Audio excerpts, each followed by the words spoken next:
Hello? Okay.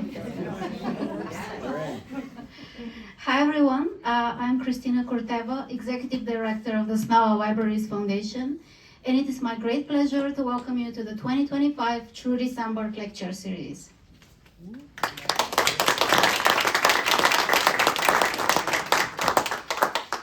I'd like to begin by acknowledging that we present this program from the traditional lands of the Coast Salish peoples and honor with gratitude the land itself and the many tribes who have stewarded it for generations. Now in its 9th year, the Trudy Sandberg Lecture Series was created in honor of beloved Whidbey Island teacher and community activist Trudy Sandberg. Trudy was a force of nature, and in just a little bit, we are going to hear more about her from her dear friend, Marshall Goldberg. It's been truly an honor to bring these lectures to Whidbey Island. Trudy was passionate about exchanging diverse ideas and viewpoints in a welcoming and respectful and inclusive environment, and this is something that public libraries excel at. At the Foundation, we are pleased to present the series and to continue to introduce incredible speakers to this community. I'd like to take a moment and acknowledge those who helped make this year's program possible.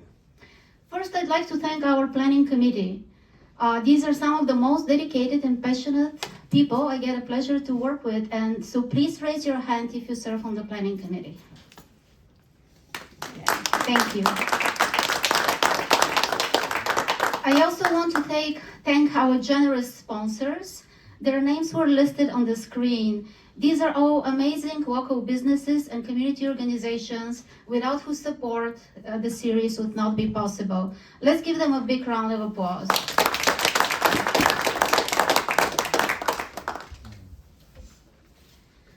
I also want to acknowledge Foundation board members and Sno-Isle Library Board of Trustees members who are here with us today. Please raise your hand if you serve on either board.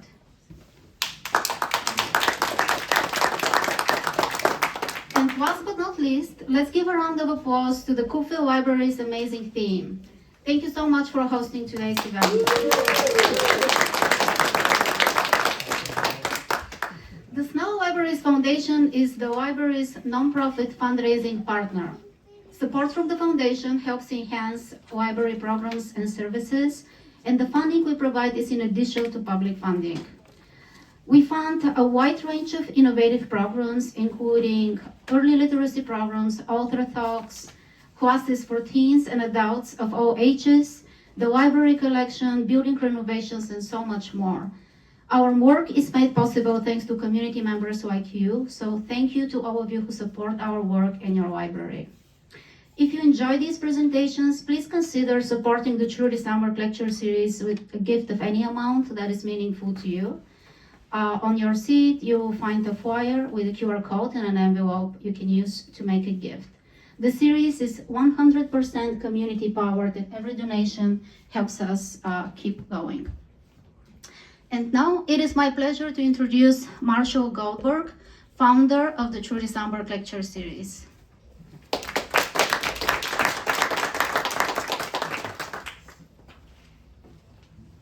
Thanks. Thank you, Christina. Thanks to you too for being here, and thanks to all of you.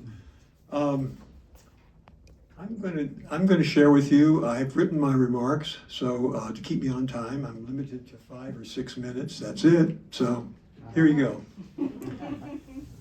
As I watched Trudy over the last few months of her life, I suspected that she was on a downward spiral health-wise, and so time spent communicating and interacting with her became ever so much more precious to me. I had a special relationship with Trudy, or should I say, she made me feel like she had a special relationship with me. How remarkable and how pervasive this feeling was, as I discovered, among literally the hundreds of people who had had the pleasure and privilege of knowing her. For me, she was a mentor and a dear friend. For others, she was not only a friend, a confidant, or mentor, but also a learned colleague, an inspiring teacher, a debate coach, a civic leader, an author, a benefactor, and of course a devoted wife and mother and grandmother. Everyone whose life she touched was changed in some wonderful and meaningful way. Indeed, it was not so much what she said to people that mattered, but how she made so many people feel that made Trudy truly outstanding. Like many people whose lives she touched and changed, I missed her very much, and I wanted to do something unique to memorialize her in a way that befitted her life and legacy. Indeed, I wanted people to remember the Trudy that I knew, with her phenomenal, eclectic, and inquiring mind, and be inspired by who she was and what she did. So for me, the concept of an endowed lecture series that could bring someone extraordinary to Whidbey Island on an annual basis, who could speak on a subject of community interest, seemed to be the most appropriate way to keep her memory alive. Thanks to the assistance of Mary Campbell, who was the managing librarian for the Oak Harbor Library at the time, I learned that the Sno-Isle Libraries Foundation accepted and managed endowments that met their objectives for their patrons. When I discovered how closely aligned Trudy's lifelong passion for reading, knowledge, and public engagement fit with the Foundation's goals, I knew that what I wanted to achieve was imminently possible. So with Mary's help and that of Angelique Leone, the Executive Director of the Sno-Isle Libraries Foundation, the Trudy J. Sundberg Memorial Fund became a reality in July of 2013. It would be supported by tax-deductible contributions that would be invested and hopefully grow in value each year. And when that fund reached a sufficient level, withdrawals could be made to underwrite the Trudy Sundberg Lecture Series. Angelique told me that it was the first time in the history of the foundation that a memorial endowment would be completely funded by a community of individuals and organizations rather than just a few people or family members. Speaking of family members, I must mention two in particular that were instrumental in helping to raise the monies we needed to qualify and build the endowment. Jan Whitsitt, one of Trudy's daughters, took the lead in bringing donors together from all over the Seattle area. And Bob Whitsitt, her husband, was the featured speaker for our fundraiser in 2015. Bob spoke about his quote-unquote behind-the-scenes experience as the general manager for the Seattle Seahawks. That event alone raised over $20,000. The lecture series was designed to feature an eminent speaker who would explore one of the many areas of interest that Trudy shared: education, literature, history, the arts, civic engagement, and politics, just to name a few of them. It would be part of an annual program initiative for adults on Whidbey Island, which promoted reading and lifelong learning and covered issues of current local, national, or global interest. Before each lecture, Trudy's memory and a brief account of her life's work would be invoked by someone who shared a personal connection with her. Thanks to the extraordinary efforts of the Sno-Isle Library and Foundation staff, Jan Whitsitt, members of the Trudy Sundberg Lecture Series Planning Committee, and the myriads of generous donors and sponsors from friends, family members, and individuals to businesses and organizations, the series, starting in 2016, has brought 9 outstanding speakers to Whidbey Island and featured Trudy tributes that continue to move people and keep Trudy's memory alive. And finally, I mentioned earlier how Trudy made me feel special. In late June of 2013, Trudy was gravely ill. Knowing her situation, I wanted to reach out to her one last time. When I called her home and asked for her, I was told that she was not taking any phone calls. However, in the background, I heard a faint whisper, quote unquote, "Who is it?" When she was told it was me, she immediately came to the phone. It was this phone call with someone I dearly loved and admired that motivated me to create a lecture series in her honor. Indeed, she made me feel special once again, for I was the last person outside of her family to speak to her while she was alive. So I say thank you for being here, thank you for your help in keeping Trudy's legacy alive, and thank you for making this year's lecture series a success.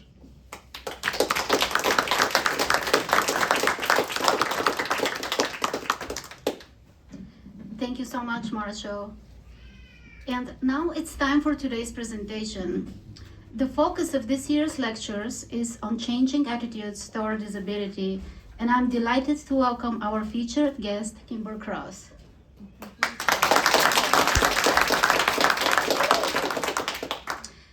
Kimber is an adaptive climber who climbs waterfall ice around the country as well as open ice routes in her home state of Washington. She was the first disabled climber to use a prosthetic ice tool on the Couch route of Mount Rainier. She is also a climb leader for the Mountaineers and leads year-round field trips on glaciers, rock, and ice. When she isn't climbing or skiing, she works as a kindergarten educator. Her passion is to teach children about the outdoors with her story of resilience and inclusion. And please know that after Kimber's talk, there will be time for questions. And before she begins, we're going to watch a brief video.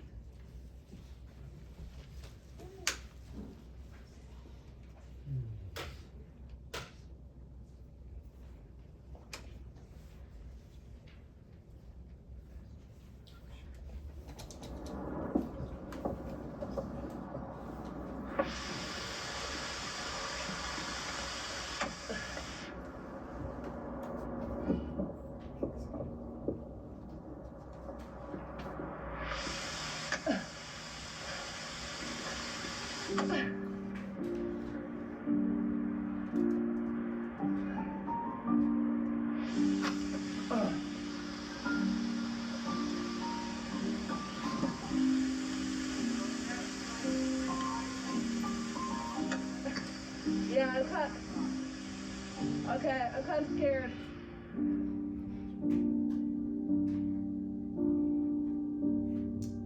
Growing up, with one hand I did all the sports. I just learned how to adapt and modify, and then when I started mountaineering and in a basic alpine course, I soon learned that I would have to start modifying the way I'm belaying or the way I'm climbing.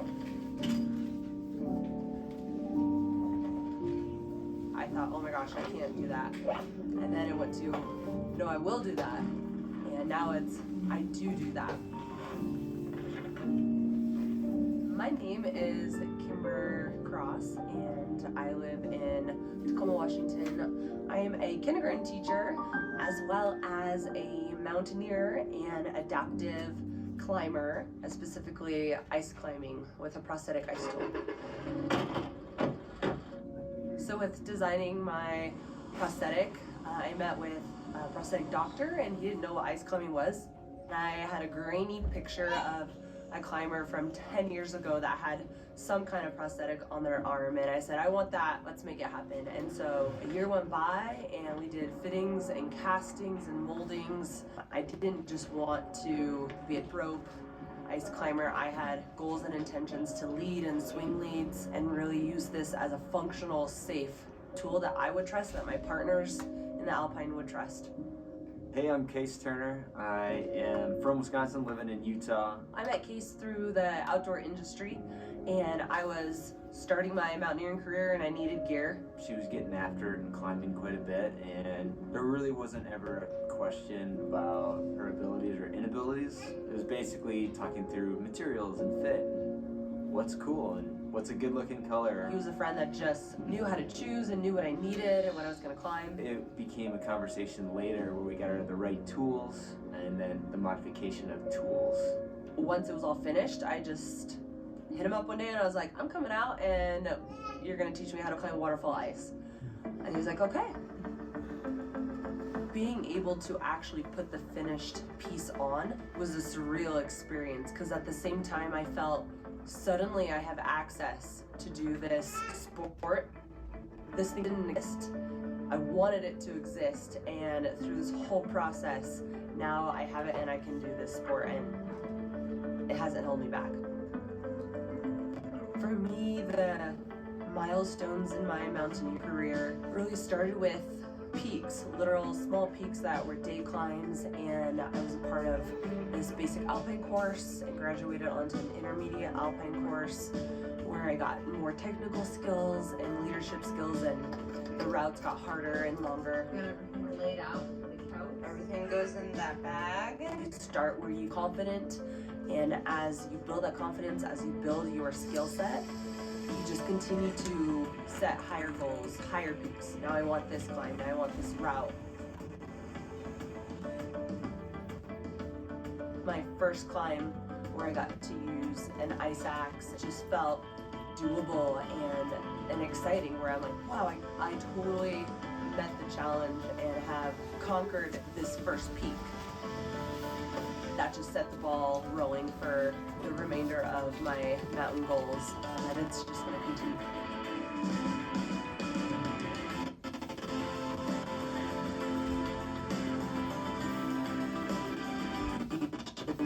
Determination.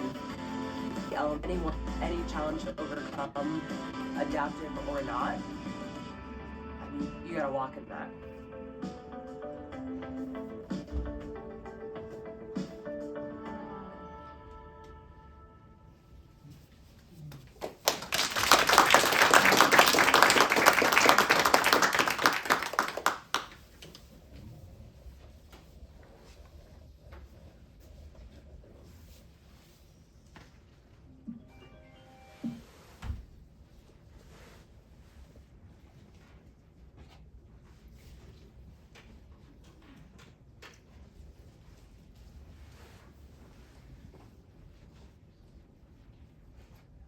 Can you hear me? Can you hear me now? Yeah. There we go. Well, thank you so much for having me today. It's an honor to know the history and the legacy and the gift of this lecture series and how it came forth from Trudy, such an amazing woman. To be here, it's quite humbling. So thank you, and thank you everyone for coming on a Friday. The weather is beautiful, and you're not outside on the lawn. So thank you. Thank you so much for that. So I'm going to share my life story, journey, banner, if you will. I was asked a number of years ago from another climber, maybe you know his name, Conrad Anker. If you Google him, he's well known. We'll just leave it at that. And so he had said, okay, I have your tool, I'm gonna inscribe on it. What is your life phrase? And in that moment I was like, oh my gosh, one of the most legendary climbers in the world is asking me a question that's gonna stay on my prosthetic forever. What do I do? And I said, can't, will, did, I think. And he's like, that's perfect. And then on the other tool, I'll put mine, hold fast, all storms pass. And both of them are just words of wisdom that I carry. And so as I present my story, I really hope that it provokes you to believe in how perseverance and adaptability push us past challenges. Not only as a disabled person, but we all, as humans, that's, I think, part of our original design is encountering problems and pushing through them. So, I have spent the better half of the last decade climbing the peaks all in Washington, Idaho, Montana, Colorado, Utah, Canada, Alaska, Chamonix, France, and hopefully many more in the next couple decades. But it has been quite the journey, and I have learned a lot in relatively a short amount of time. But I grew up, as you saw in the pictures in the video, with one hand called terminal transverse defect, happening in 1 in 9,900. It's so long ago that they told me as a newborn, how rare I was.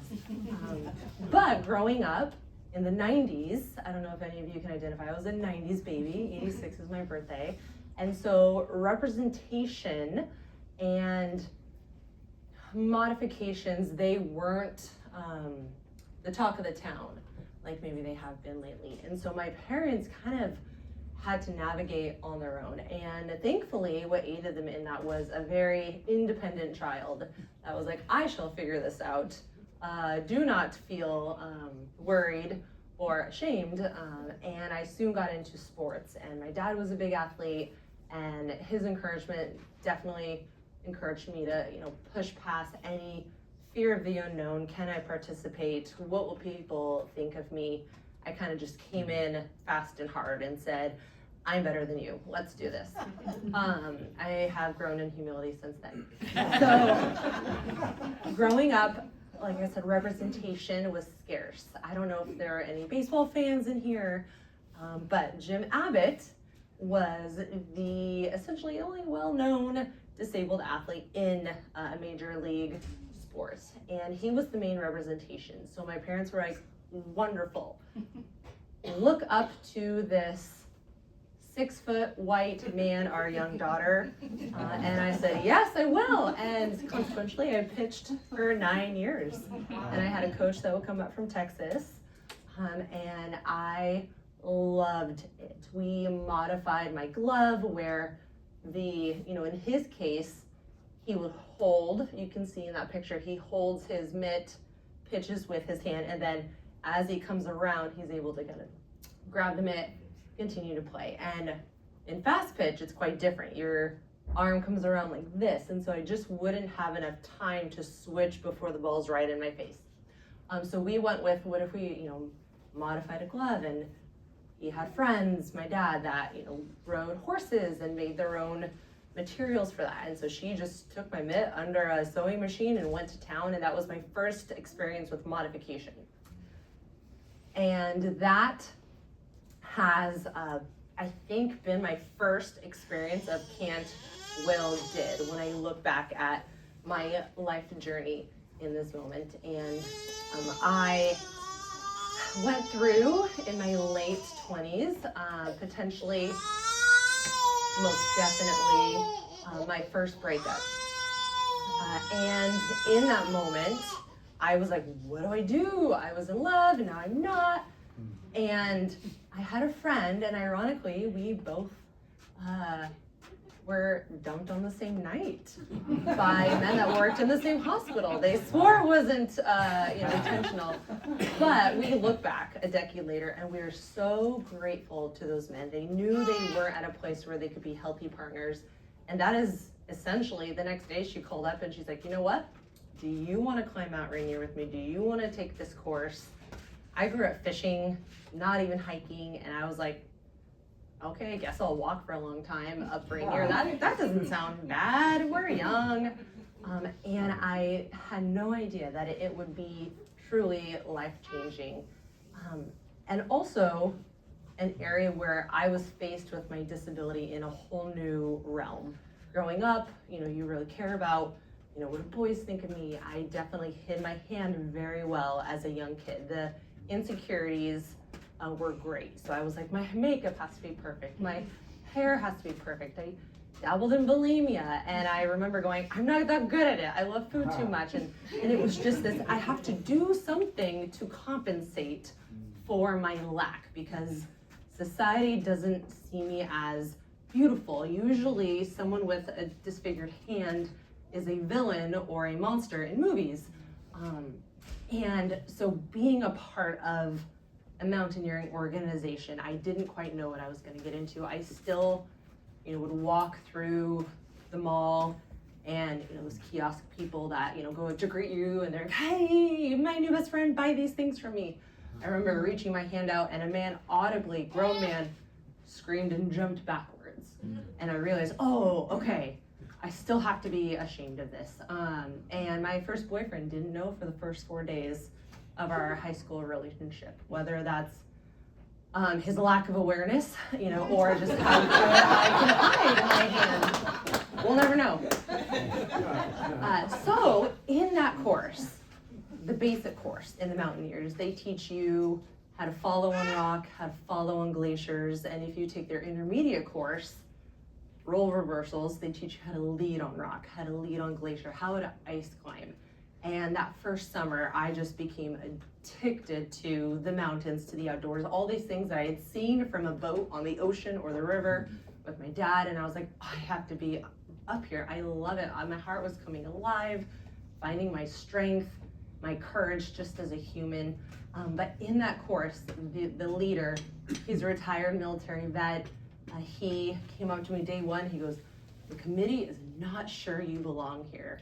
And that was a internal gasp of like, what? I already paid, so are you gonna give me a refund? But he was like, but I do. I experience life with a lot of veterans that have lost limbs. I have shrapnel wounds. You will find a way. You will show you're safe. And I told them that they have no right to tell you you don't belong. And I pretty much owe the last 10 years to Scott Sichel. He still volunteers and gives his time to the Mountaineers, as well as JBLM. He has started a climbing course there for those on the Army veterans that want to climb.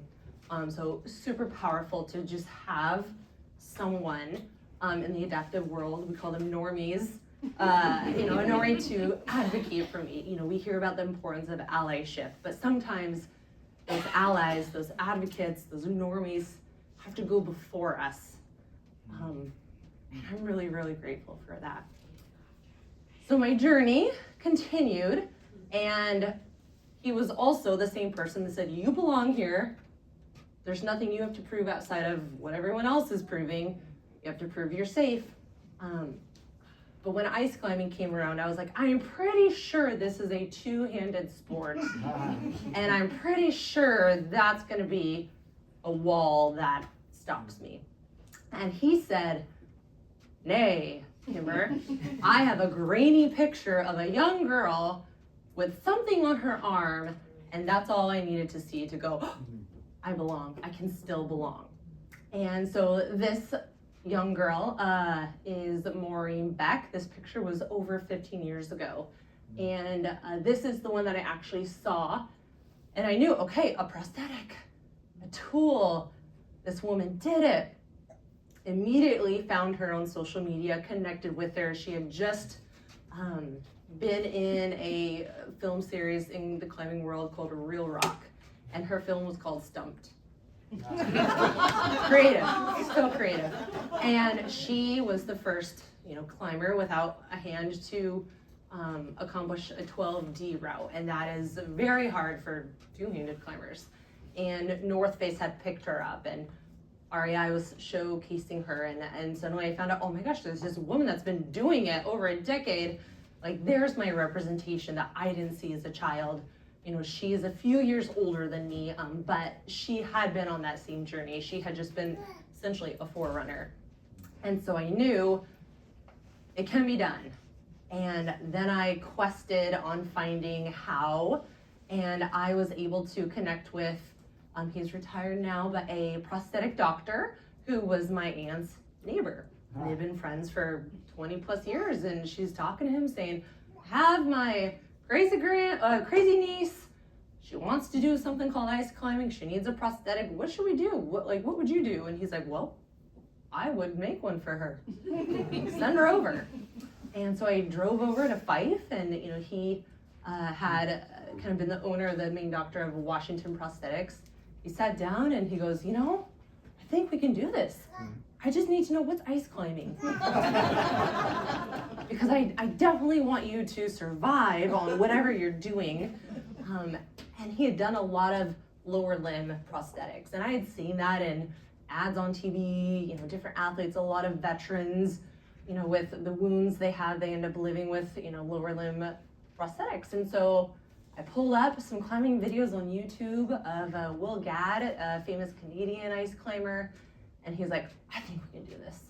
So a year and a half went into creating prototypes. And amazingly, it didn't take long for the prototypes to turn into reality. And this is a view of the sunrise high up on the Emmons Glacier. And right around the time that my prosthetic was coming into completion, this was my second summit of Rainier. And I knew I wanted to climb the Couts route. And a lot of the routes, there's over a dozen on Rainier, you walk for a very long time, you walk while you sleep, you walk while you're awake, you just walk, and then you're there at the top. The Couts route, you definitely needed to place tools into the ice, 2 tools, screws, you're pitching it out, and just in time that next season, we had my prosthetic ready, and it was July 2020. while it was a really hard year, it was also a transformative year because I was able to do something that seemed so impossible. And that's where I go back to that can't, will, did. At July 2021, correct myself. And in that moment, I realized can't was, oh, I can't do this at all. I saw a picture, suddenly, oh, okay, can't is no more. I will do this. And then I look back now and I go, I did it. I stood on that summit and I continued to stand on that summit and realize limitations, that is a ... question mark. That's not a period. That's not a finality. And so I continued, and companies started noticing, and sponsors started coming around, and I started getting heavily involved in the sport of ice climbing, where I just didn't want to, like you saw in the video, follow on top rope or be led up a climb. I wanted to be the one on the sharp end, as we call it. And that was really important to become really good at it and wise and patient, because really the number one rule of ice climbing is don't fall. It's frozen water, it's gonna hurt, it can come down. You have very sharp things on every single appendage, including around your waist with the screws that you've yet to place. They're just sharp. And so if you fall, there's a big probability you will probably wake up in a hospital. So my life has continued to push the limits, push the boundaries all over the country and now world of what I thought was possible as a disabled person, and beyond, wanting to inspire people. That's a term in the disabled community where, there's some weird feelings attached to that. I don't just want to be this, you're inspirational, go you. I want to provoke. I want to make someone go, that is incredible, that technology exists, that grit and resiliency exists, not only for her, but for me. I want to be provoked to that same resiliency. So that's what I love to hear. Like, you provoke me. What you're doing just has opened my eyes, and the amount of messages in the last decade that I've gotten, where it's DMs from mothers and fathers about their child. There's, a lot of pictures of a baby in a crib missing a limb, and I'm like, what is this for? Why am I getting sent this? And then the story comes with it, and you realize like how powerful my own story has been for me, how powerful our own stories can be for us, but also our community around us. And to be able to leave a legacy like that, like Trudy had left, like that is where you find kind of the joy in the journey. And as a kindergarten teacher, really getting to share and blend those two worlds has been powerful in itself. Hillary Nelson, she passed away a few years ago, a prolific mountaineer. Nepal is where she fell on her skis in an avalanche, and it kind of took her to the other side of a mountain, and unfortunately she passed. But her quote that has just been with me is, it is truly necessary to have a passion as a compass in life. And that has guided me through the Ptarmigan Traverse in Washington, through, this is on the backside of El Dorado Peak, the Northwest Couloir. It's led me to all the different aspects, around the Baker, Comacolshan area, and also to other places such as Montana Highlight Canyon. That's a place I'll, hop on a plane for a good hour, be there, start climbing the next day. And so what has become such a journey in persevering through disability has become such a learning opportunities for the other important aspect of my life as my kindergartners. And to be able to teach them the word prosthetic, disability, and those aren't scary words. The beginning of every year, it's a mixed bag of reactions, much like the story I said where that gentleman in the mall, had a knee-jerk reaction that maybe wasn't the most positive. I'll get that from kids, and it's built a resiliency all on its own, where I'm a brick wall. You cannot offend me. I've heard it all, where you're run over by a bus. There's everything that they say. They have no filter, but their hearts really are pure in that. And so it's fun to watch the parents squirm and like, I am sorry. But it's really become this opportunity where, you know, I started showing my students pictures of me on the summit of Tahoma and teaching them the outdoor world. Where I teach is a community where maybe the park is 2 blocks down the road is maybe the farthest they get into the outdoors. And so to give them a glimpse of what's in their home state, what's in this world, has been pretty powerful. And then the quotes that come back to me when I talk about mountaineering, you know, I remember one from a young boy said, "Girls don't climb mountains."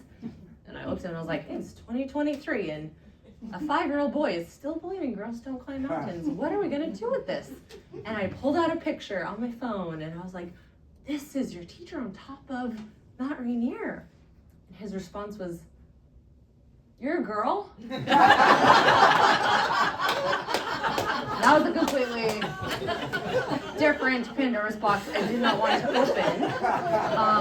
And consequently, I always would make sure that some of my hair was showing in my pictures, maybe some braids, you know, and yeah. So, but it's really powerful to be able to look back at what the last 10 years have been like and see the amount of times, you know, with Baker 6 times, Rainier 4, Adams 1, Glacier Peak, I have to update this, 3 now, Helens 4, Hood 5, just every year being able to go back, do a different route, do a harder route. As my skills grow, the routes get more technical.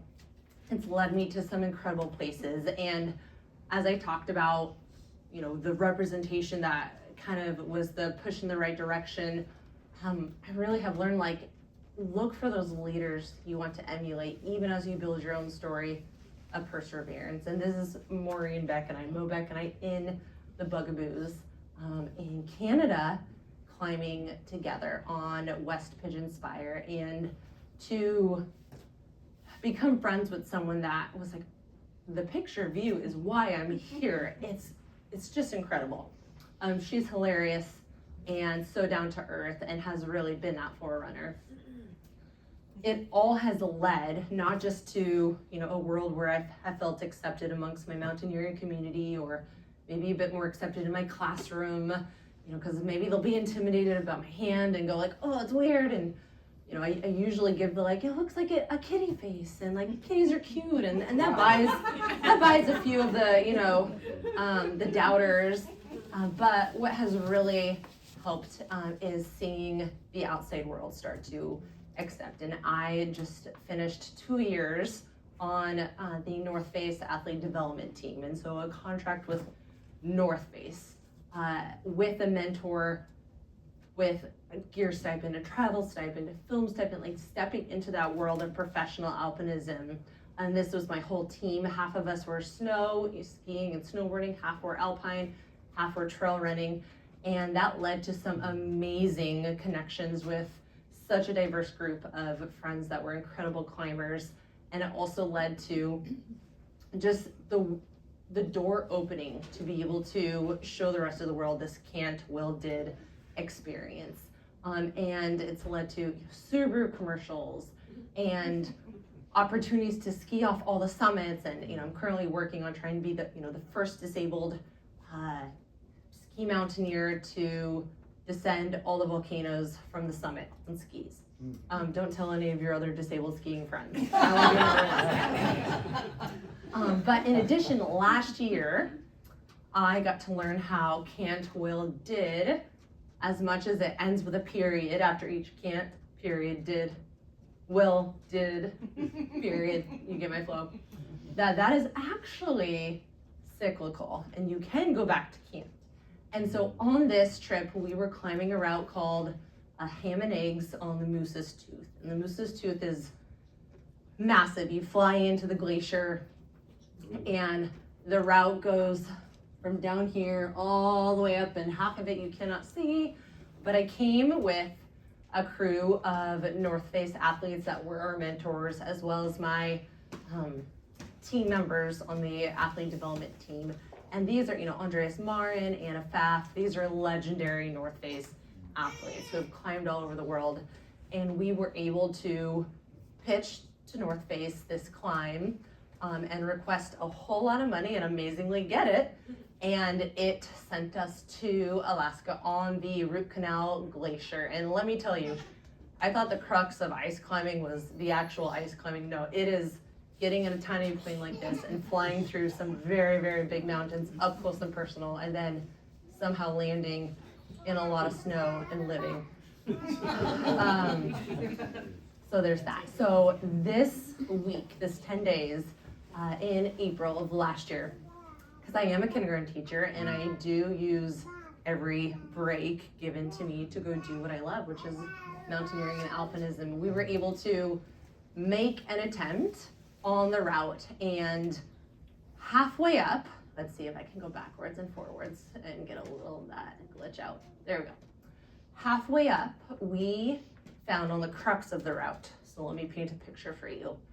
It's a crux of WI4 ice, which is pretty vertical, probably 30, 40 feet.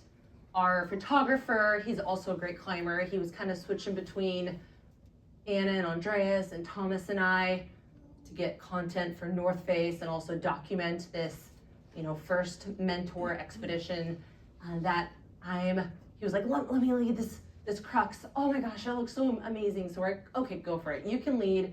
I'll follow next. Thomas is below me, tight end. So we're a team of 3 on one rope, and probably had a foot left of getting through this very steep part with 1,500 feet below us. We can see our tents. They're about specks down on the glacier, and my hands are up on my tools, and I kick in, and I kind of go to step up to get this tool out and swing it again, and suddenly in the video, I had a liner with a prosthetic little screw. It just came out of the prosthetic. Still on the ice, this prosthetic was, my other hand holding onto my other tool, and I'm looking at myself giving the bird to all of the Ruth Glacier going, oh no, what's happening? Come to find out, the release point that holds 750 pounds of weight before there's any kind of integral, issue, it had been frozen in somehow. Alaska has been the coldest and longest, this particular route, coldest, longest kind of combination of a climb I had done. No one with a disability prosthetic like tool had been on this route. And so we realized, oh my goodness, snow got in and melted and froze, and we were doing everything we could to figure out, okay, number one, how does she get the tool off, get the ropes underneath it swinging? Thomas is below me. It's either gonna drop onto him or it's gonna drop all the way to the glacier and just shatter. That is a $7,000 piece of equipment. Oh no. And consequentially, we were able to get the rope really tight, place my stump on my other tool.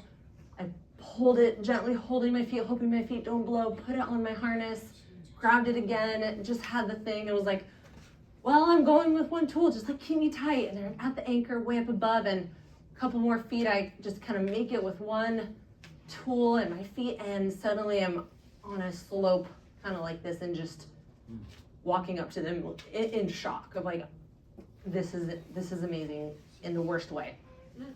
And so we tried as hard as we could to fix it. We could not get it to unfreeze, and we're like, well, what do we do? We're halfway up. Yeah.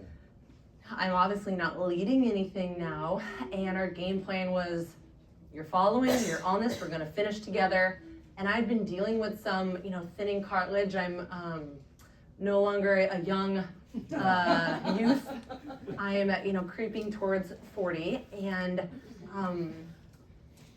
in hindsight now, the doctor was like, you have one hand, you've been climbing for a decade, your cartilage just is thinner, and it looks like bone cartilage has broken off. So I was in a little bit of pain before this climb, just kind of working it out through the ice season. We decided to do 4 pitches of ice after this with one tool. Because if I slip, I fall, I'm on top rope, I'm not gonna go anywhere. And so Alaska ice is pretty funky, and I'm doing a lot of swinging sideways, if you will, to kind of get around to this different pillar of ice and up through these rocks. We got to a point at an anchor about halfway up this route where I am in tears. My arm hurts so bad, I can't lift it. And I'm like, I'm done, I can't go on. And bless Austin's heart, he's filming this as I'm having the worst breakdown about my disability ever, crying, going, I hate being disabled. And then you're embarrassed because you're crying, and so you're pulling your buff over your face, and you're like, I can't, he's filming this. Oh gosh, like, oh no. And Andreas, pictured here, you know, he and Anna are partners on and off climbs, and he was like, it's okay, it's okay. Anna cries all the time. And she looks around and she's like, I do. It's true. So, you know, but her story was 2 years prior, she had lost her toes on Mount Huntington after a successful summit. The descent involved some frostbite. And so she learned that any one of us can become disabled. You don't have to be born with it. So this is her inaugural return, and she's worried about if the sun goes down and we're on the route, how do I keep my toes warm? We have heated socks, then I have all the batteries. And so they both, Andres was like, I've guided this route, you know, a dozen times, let's split. Thomas and Austin continued on to the summit, got it. They essentially became my guides, you know, and also deeply friends in this situation to help me get down. She's a nurse, and so there were parts of the expedition where I couldn't unzip my tent. I couldn't take off my own clothes, and I just was like, well, I'm already down one hand, and now I'm down two hands, and now this is a whole different world of disability that I just was not ready for. And it was very hard, and I realized if you don't quit, you win. And that can't will did may go back to can't sometimes, and it was at can't for the entire year. It currently is at will, because the North Face, after the program was done, they said, hey, we want to keep climbing with you. Here's the stipend. Where do you want to go? And after the surgeon said, oh, that little piece, that broke off. You have no pain. It's been 6 months. You don't need surgery. It's in there. We're not going to touch it. You're fine. I have no pain. I feel the strongest I have been in the last 2 years. And I'm going back April 5th. So hopefully get the did in this Can't Will Did story. So I just hope that, you know, my journey, my story can provoke you, and it can also just open your eyes to what the disability community is capable of. Maybe has always been capable of, but because of the importance of allyship and advocacy and people, you know, going before us as a forerunner, as I talked about, like, really changes things. And I just hope that my story changes the world of my kindergartners, and I hope that it's something for you to reflect on as well. So thank you so much for having me.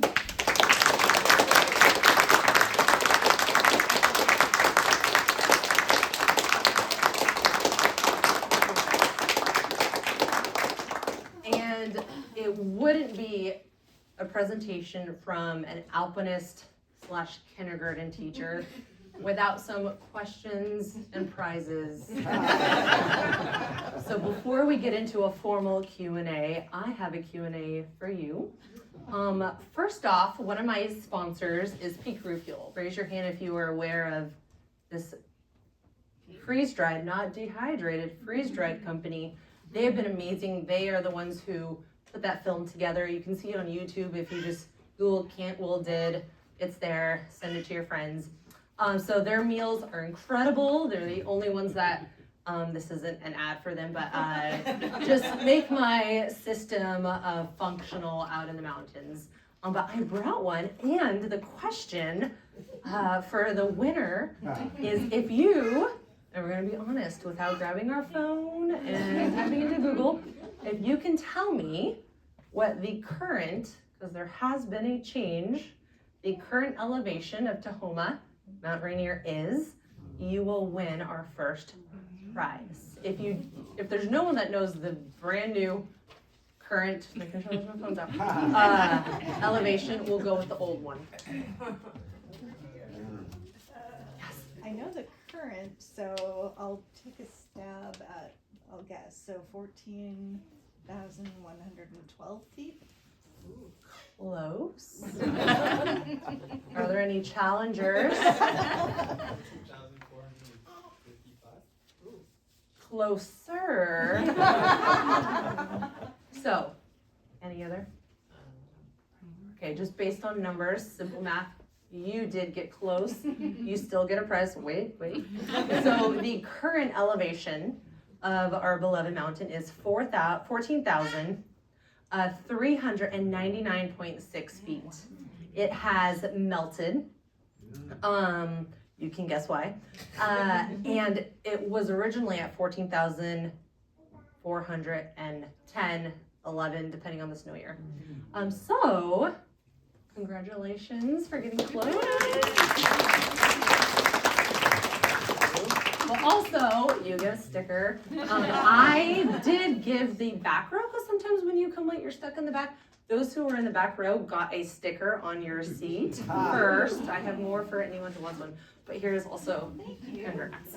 And so real quickly, the next one, ropes are not forever. Sometimes they get core shots. Sometimes just the years go by and you can't use them anymore. So there's an amazing woman.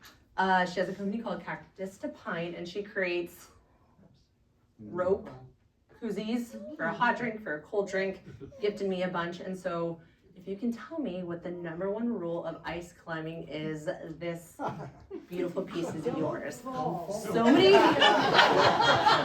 Well, as a kindergarten teacher, I must remind you, we don't blurt. We let other people's think bubbles. Yes. A leader must never fall. Yes, happens, but it's still the rule. Do not fall. So, yes, you knew the answer, but also I do want to honor the friend that raised their hand and kept their voice at a level 0. No shame at all, trust me, this is just the comical relief of a kindergarten teacher. Okay, and with that, if you want to come up or any questions? Yeah, if anybody has any questions.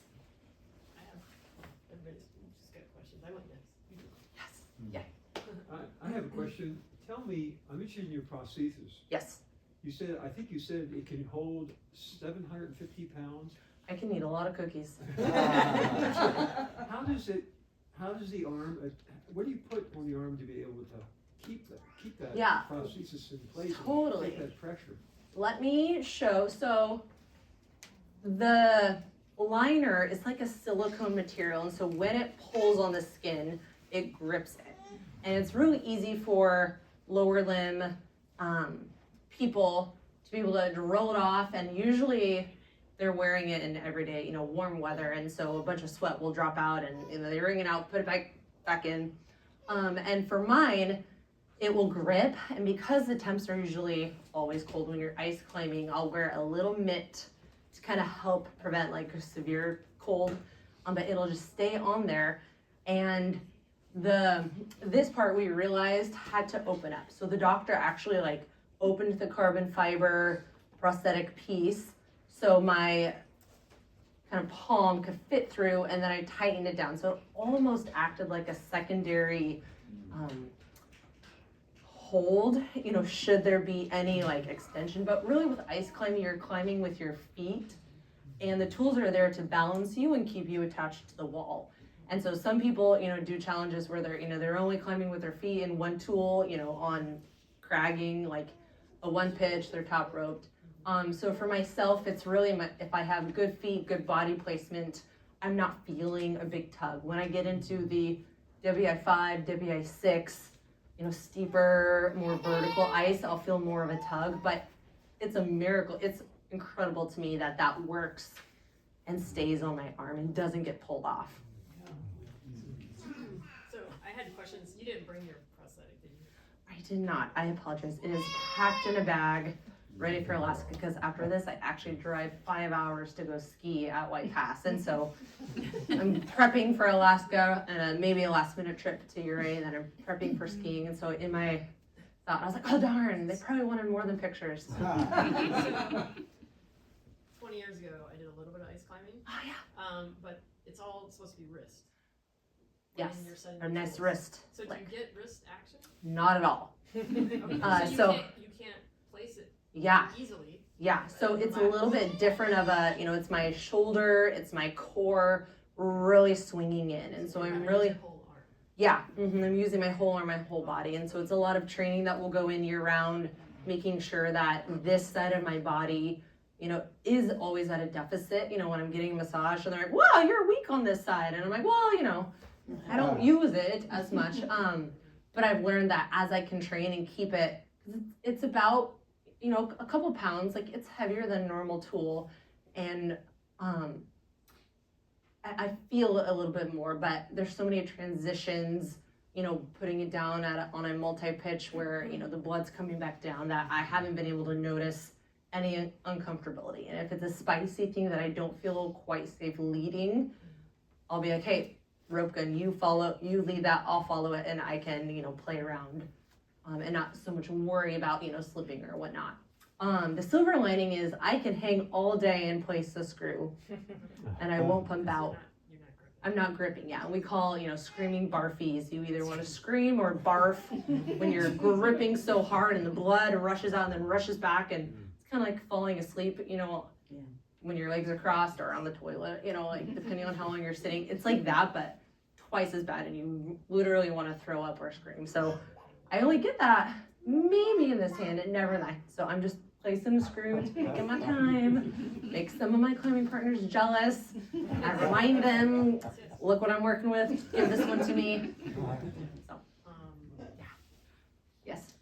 I think you said it was about a year and a half to build the prosthetic. What did you do during that time to scratch that climbing itch?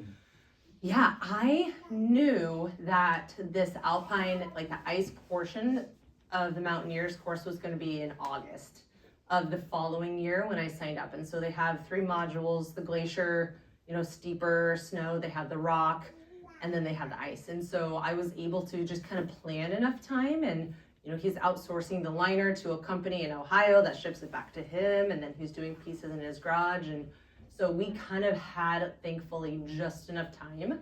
And my first field trip on ice with the Mountaineers down on the Coleman-Deming Seracs at Baker, we finally got it done like a couple days prior. And so I really was like skin of my teeth, whatever that phrase is, like I got there right in time. So, yeah.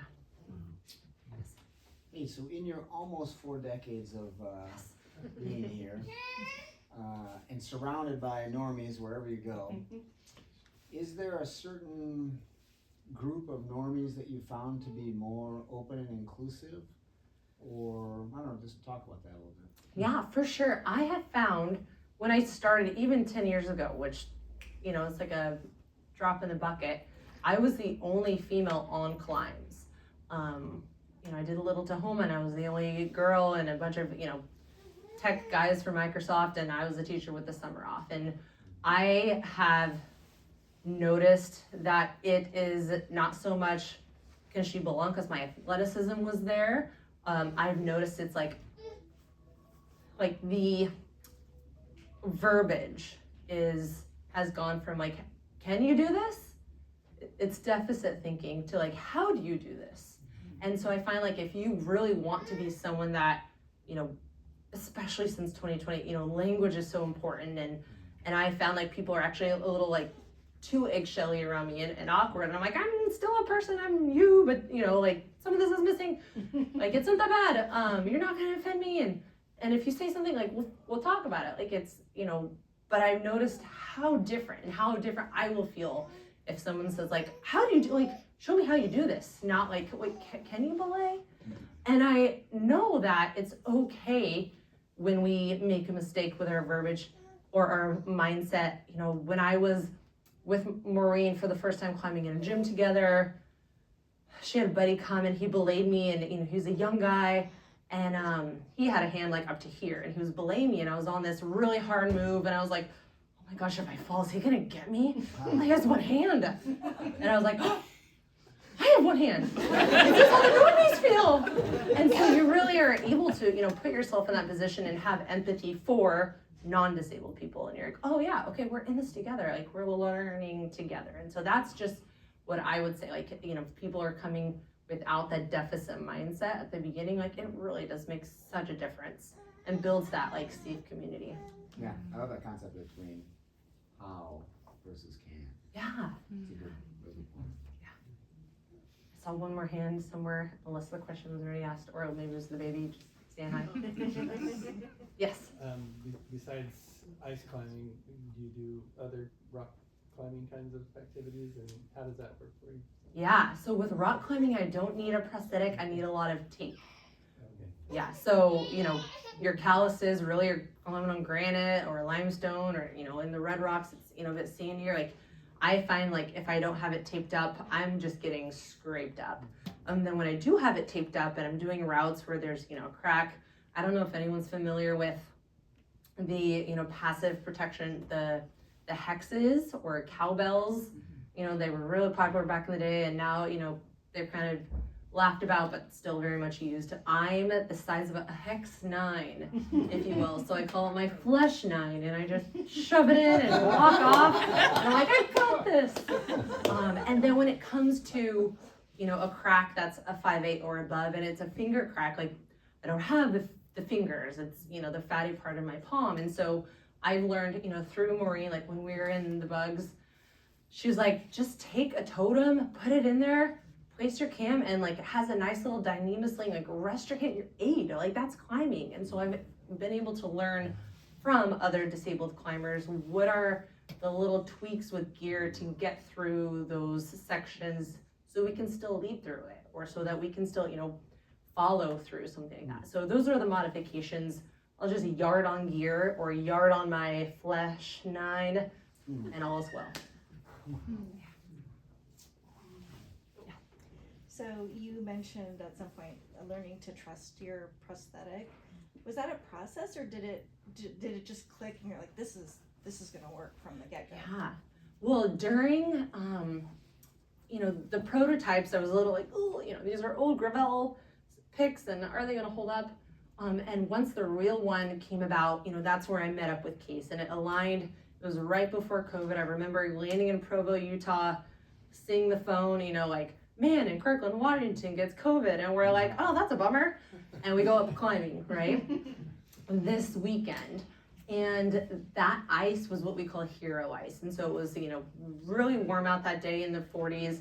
The ice was just very sticky. So one swing and you're in. It's not, you know, there's no ice dispersing and having to swing multiple times. And so my very first time, like really getting laps on top rope, really leading on my own, you know, in the video you hear at the beginning, like, okay, hold on, I'm scared. Because I was like, oh, if I fall, that's the rule, don't do that. But the ice was so good that it was giving me, you could even say false confidence, or just, you know, extra confidence to trust that tool. And that was the doctor's whole goal. It's like, I want you to be able to trust this. And thus far, it's, you know, only failed me once, but I do really trust it, and it's held up. You know, it's a 7-year-old prosthetic, and, you know, hopefully one day I'll get maybe an upgrade. Insurance is very stingy when it comes to death-defying activities. Go figure. So, Are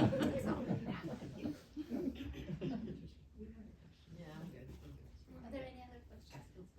If we have time, could you go back through a little bit and talk about the different places where you were? You mentioned that a little bit, but I love just kind of hearing or getting an understanding. I know there's a lot of pictures, so you don't have to do it all, but just saying where you were, where those places were. yeah, this is a route in Highlight Canyon, Montana, Palisade Falls. On this one in here, I forget what that route was. Baker, El Dorado in the North Cascades, Ptarmigan Traverse in the North Cascades. This is the Fisher Chimney route on Shuckson. They have some amazing ice on that late season. Montana, again, these are the seracs that are on the lower Coleman Deming.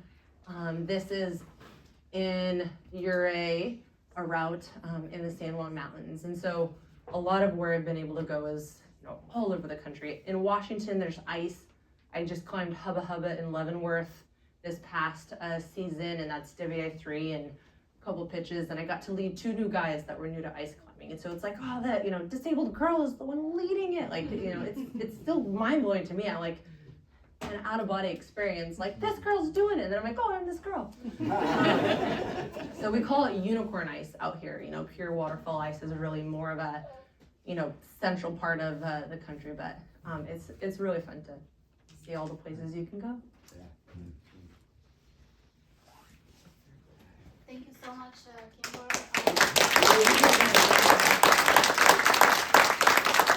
Have more? We'll leave them here.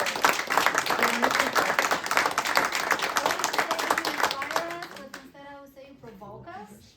Yay. I hope that you keep on climbing and just conquer new things. Thank you. Thank you.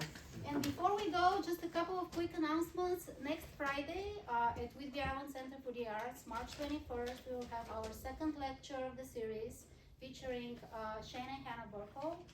And the following day, I want to invite you all to the opening of the grand opening of our Langley Library. There will be a ribbon cutting ceremony at 11 o'clock and activities all day long. So I hope you can join us and see you next week.